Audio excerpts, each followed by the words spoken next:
mí poder estar acá y sé que es desafiante, pero a la vez es muy gratificante poder aprender y compartir con ustedes en este bello lugar, así que de corazón muchas gracias, pastor. Bueno, y sin más preámbulos, vayamos a lo que hoy nos llama, que es la palabra del Señor. Y quiero compartirles que en este último tiempo estuve hablando con algunos colegas, muchos de ustedes son estos colegas, y hemos estado hablando acerca de la fe y las obras.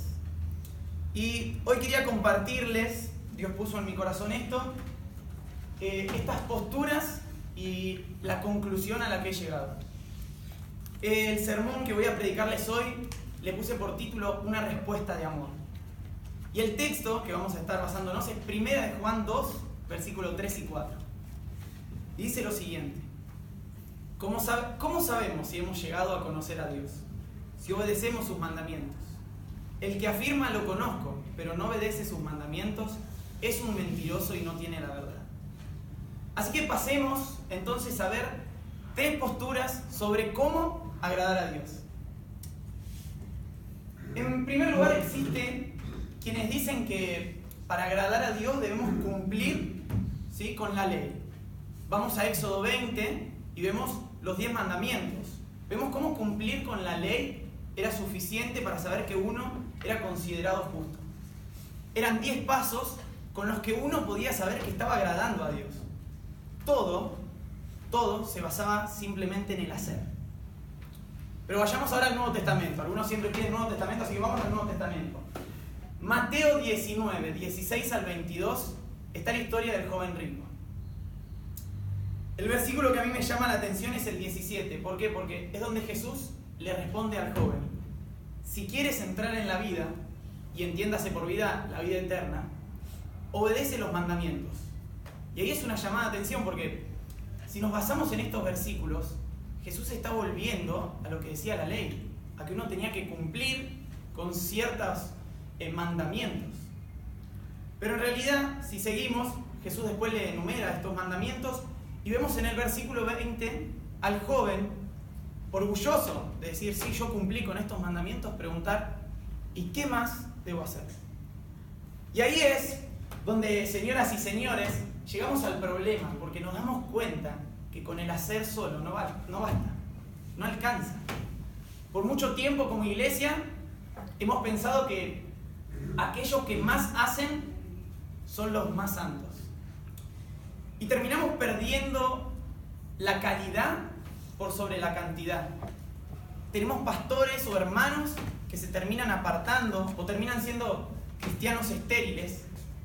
¿Por qué? Por toda la carga que se ha puesto sobre ellos. Y ahí nos olvidamos las palabras de Isaías en su libro, en el versículo 11, cuando dice: ¿de qué me sirven sus muchos sacrificios? Entendiéndolo en su contexto, de que lo mucho que hacían no servía porque no lo hacían por convicción ni por fe. O vamos a Romanos 3:28, en que dice que el hombre es justificado por la fe sin las obras de la ley. O más adelante en 8:1, que dice: por lo tanto ya no hay ninguna condenación para los que están unidos a Cristo Jesús, dando a entender que la ley ya no puede juzgarnos. Por lo cual llegamos a la conclusión de que las obras no alcanzan para justificarnos. Pero entonces podemos irnos al otro lado, entendiendo que las obras ya no me alcanzan. Podríamos pensar como el antinomianismo.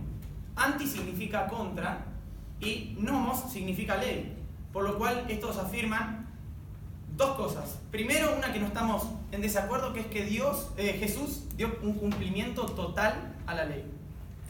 Pero la segunda dice que el hombre entonces está desligado completamente de toda obligación moral. O sea que estos dicen que podemos llegar a agradar a Dios solo con nuestra fe. Y es lo que dentro de la iglesia conocemos como el todo vale. Algunos versículos sobre los que nos podemos parar para pensar así es Romanos 5, que dice que ya hemos sido justificados mediante la fe. Hechos 13:39, ustedes no pudieron ser justificados de esos pecados por la ley de Moisés, que es lo que acabamos de ver. Pero todo el que cree es justificado por medio de Jesús. Gálatas 2:16, sin embargo, al reconocer que nadie es justificado por las obras que demanda la ley, sino por la fe en Jesucristo, también nosotros hemos puesto nuestra fe en Cristo Jesús, para ser justificados por la fe en Él, y no por las obras de la ley, porque por estas nadie será justificado. Entonces, aquí me tengo que preguntar, ¿son necesarias las obras si no me justifican? ¿No es suficiente solo el creer? ¿No acabamos de leer eso? Pero hay que entender la Biblia como un conjunto, así que vamos a Santiago 2, 14 al 16. Hermanos míos, ¿de qué le sirve a uno alegar que tiene fe si no tiene obras? ¿Acaso podrá salvarlo esa fe? Supongamos que un hermano o una hermana no tiene con qué vestirse y carecen del alimento diario. Y uno de ustedes les dice que les vaya bien, abríguense y coman hasta saciarse, pero no les da lo necesario para el cuerpo. ¿De qué servirá eso? Y me encantan estos versículos, me encantan porque me hacen entender que la fe por sí sola no puede salvarme. ¿Por qué? ¿No somos justificados por fe solamente? No. Porque como me dice el próximo versículo, si seguimos en Santiago, en el versículo 17 dice: así también la fe por sí sola, si no tiene obras, está muerta. Wow, entonces acá es donde entendemos que todo aquel que dice ser cristiano agrada a Dios mediante su fe en Jesucristo, que le lleva a hacer buenas obras. En primer lugar, y para entender los otros dos puntos, debemos saber que ningún hombre por sí solo puede agradar a Dios. Solamente creyendo en el sacrificio de Cristo, en la obra redentora de nuestro Señor, podemos llegar a ser justificados. Y entonces, ¿cómo unimos los dos anteriores puntos? Primera de Juan 2, 3 y 4, que es el versículo sobre el que basamos este sermón, dice: ¿cómo sabemos si hemos llegado a conocer a Dios? Si obedecemos sus mandamientos. El que afirma lo conozco, pero no obedece sus mandamientos, es un mentiroso y no tiene la verdad. Es decir que la manera de evidenciar lo que yo creo es mediante hechos.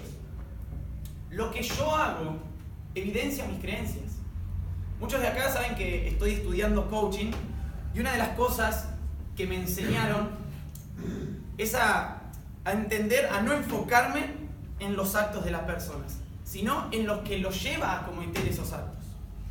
Entonces, lo que ahora me importa como cristiano es poder realizar esas obras por amor a Dios, en obediencia.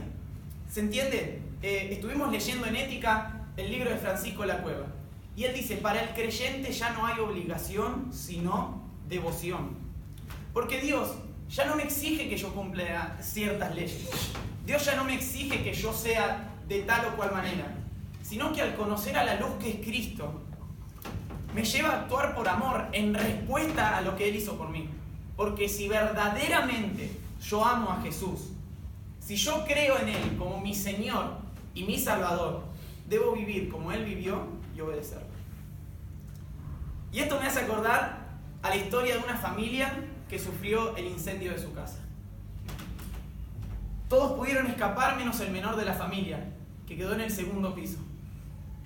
Cuando el padre llega al parque y empieza a ver a la familia, se da cuenta que faltaba el niño. Entonces mira y ve que el niño se asoma y empieza a gritar por la ventana. Entonces el padre se desespera, se pone al pie de la ventana y le dice: hijo, saltá, yo te agarro.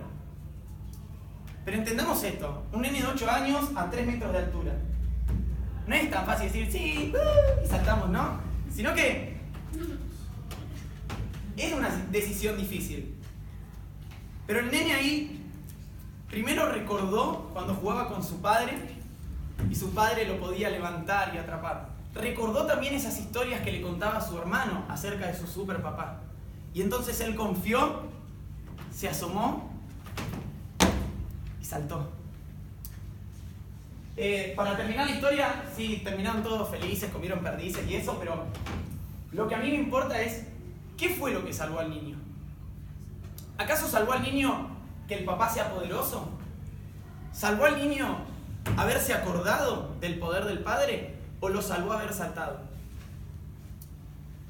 Porque el poder del padre por sí solo no iba a servir de nada si el niño no confiaba y saltaba. El recordarlo tampoco iba a servir si el niño no tomaba la decisión de poder saltar. Pero el salto en sí no valía de nada si no había un Padre poderoso extendiendo los brazos para agarrarlo debajo. Entonces, ¿qué concluimos?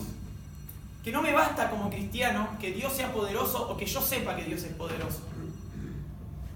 Tampoco me basta saltar al vacío, no me bastan las obras, sino que ellas juntas pueden hacer que yo siga con vida.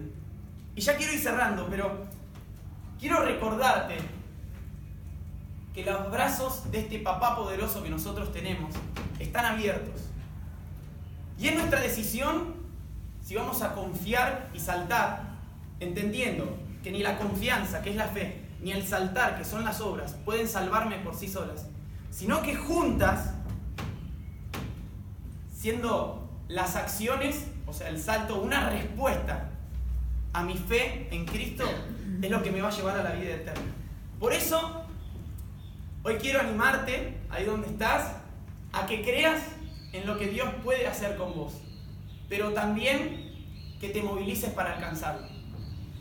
¿Oramos? Gracias, papá, porque tus brazos están abiertos, Señor. Gracias porque tu poder nos anima a saltar. Así que te pido, Padre, que puedas ayudarnos a confiar en lo que vos tenés para nosotros y que también nos des el valor de poder dar el salto para alcanzarlo. Te amamos y te bendecimos y te damos gracias por esta mañana. En el nombre de Jesús. Amén. Amén.